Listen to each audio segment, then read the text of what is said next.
Our destinies are inextricably tied together. What affects one nation affects the rest of us.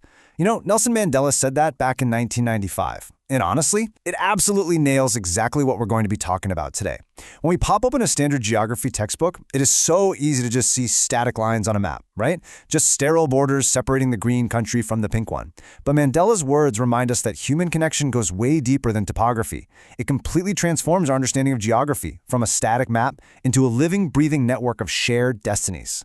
So, welcome to this explainer. Today, we are going to completely break down the true geographical, cultural, and historical scope of India's neighborhood.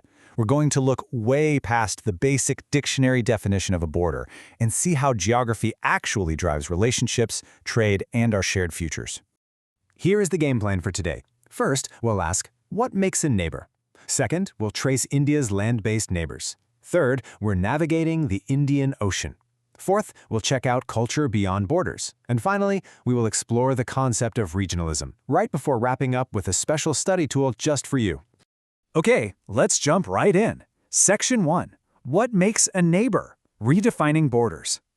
Let's start by challenging the most basic assumption of literally every geography chapter ever written. What actually defines a neighbor? Is it strictly limited to a country that physically touches your own dirt? We usually imagine that to be a neighbor, you've got to share a fence or, a mountain range. But if we only look at adjacent land, we miss out on these massive, historically vital relationships that have been shaping human history for centuries. Let me introduce you to the concept of a maritime neighbor. This is a country connected to another by a shared sea or ocean, even if there is zero direct land border. I want you to think of the ocean not as this giant wall of water keeping people apart, but as a vast, moving highway. For maritime nations like India, the ocean acts as a crucial link that's been facilitating trade, cultural exchange, and deep historical ties for centuries.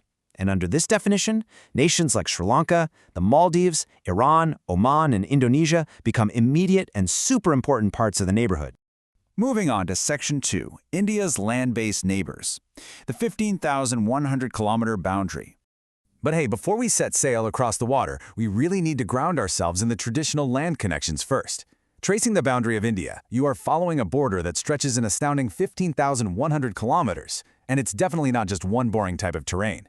This massive boundary weaves its way through harsh deserts, vast plains, crazy dense forests, towering mountains, marshes, and winding river valleys.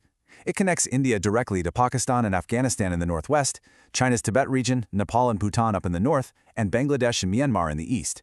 Now here's the kicker. Not all of those 15,100 kilometers operate the same way. Just contrast a standard, heavily guarded international border with the open border policy India shares with Nepal. An open border literally means people from both countries can just travel across without a visa or a passport. How wild is that? It is incredibly unique. It lets families living on both sides stay connected effortlessly, and it allows workers and students to move freely back and forth. It stands as a powerful, living symbol of trust and friendship between the two nations, carefully managed to ensure safety while promoting connection. And this spirit of connection extends even to the northwest, where borders are traditionally much stricter. A prime example of this is the Kartarpur corridor between India and Pakistan. This is a specially created, visa-free border crossing. It requires only a permit, basically bypassing all those heavy traditional border restrictions, specifically to allow Indian pilgrims to visit the Gurdwara Darbar Sahib in Pakistan. This holds immense religious significance because it's the final resting place of Guru Nanak Dev, the founder of Sikhism. It just goes to show that shared culture and religion can quite literally open doors through guarded borders. This brilliantly illustrates how geography and culture intertwine. Just look at this.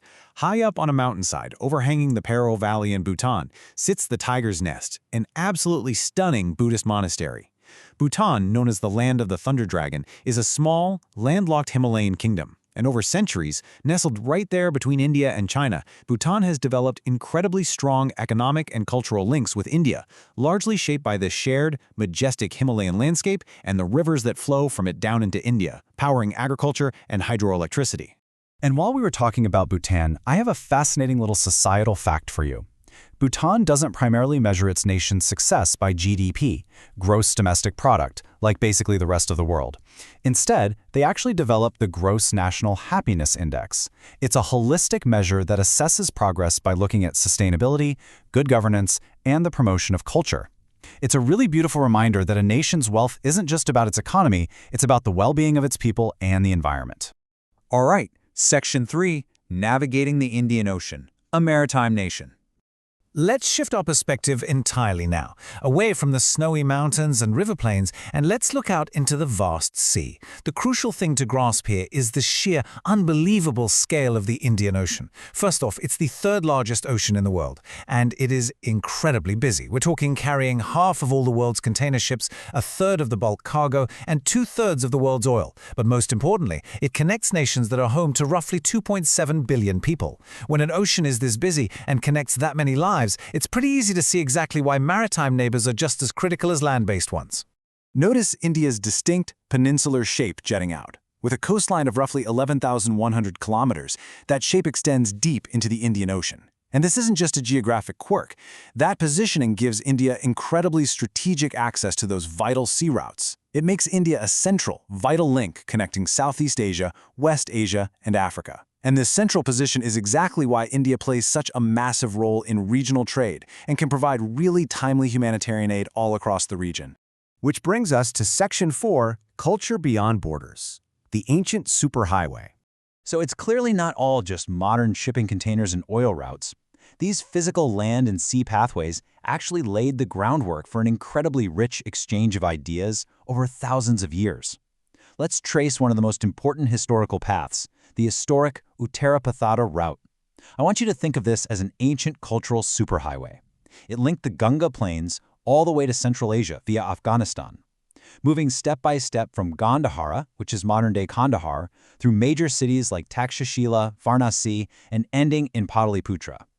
For centuries, this wasn't just a road for moving goods. It enabled the massive flow of Buddhism, Hinduism, art, and philosophy across borders, deeply interlinking these civilizations way before modern nations even existed.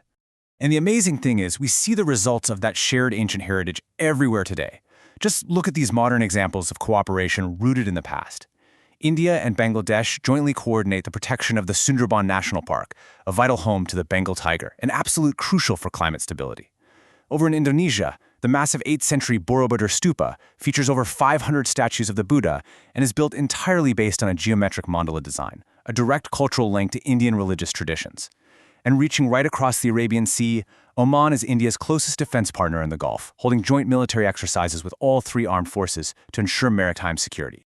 Finally, let's head into Section 5, Regionalism and Study Bundles. Moving forward, let's tie all of these geographic, economic, and cultural threads together into a single defining concept, and that is regionalism. It is officially defined as involvement that helps create peace, stability, and shared progress among countries in a region. Ultimately, guys, this is the whole goal of understanding everything we've talked about today. Being a good neighbor isn't just about noting where your map line ends and someone else's begins. It is about actively working together through trade, culture, and diplomacy for the benefit of literally everyone sharing that region. So I want to leave you with a bit of a provocative question to chew on. If borders were drawn purely by culture, shared history, and connections, rather than just politics and treaties, how would the world map look different? Would the lines blur? Would entirely new regions emerge? It's just a really fascinating way to rethink the geopolitical world around us and realize just how deeply interconnected we truly are.